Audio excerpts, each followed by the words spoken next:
ఈరోజు చాలా మంది భారతదేశానికి క్రైస్తవత్వం ఎప్పుడు వచ్చిందంటే, అజ్ఞానంలో ఉన్న వారు ఏం చెప్తారు తెలుసా? బ్రిటిషర్లు వచ్చినప్పుడు వచ్చిందంటారు.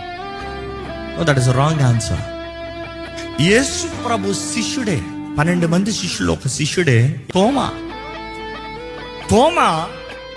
ఆది అపోస్తుడే.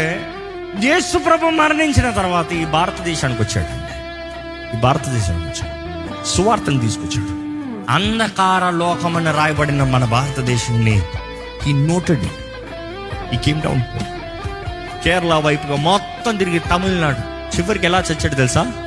ఆయన ప్రార్థన చేసుకుంటా బల్లెంతో పొడిచి చంపేశాడు. ఈ రోజు కూడా ఆయన సమాధి, ఇంకో మాట చెప్పాలంటే, సెయింట్ థామస్ మౌంట్ ఉంది చెన్నైలో, కొండను నిర్ణయించి అక్కడ పెట్టారు. It is still they. అంటే సువార్త యేసు ప్రభు ఉంటున్నప్పుడే భూమి మొత్తం సువార్త ప్రకటించబడిన రుజువు ఉంది.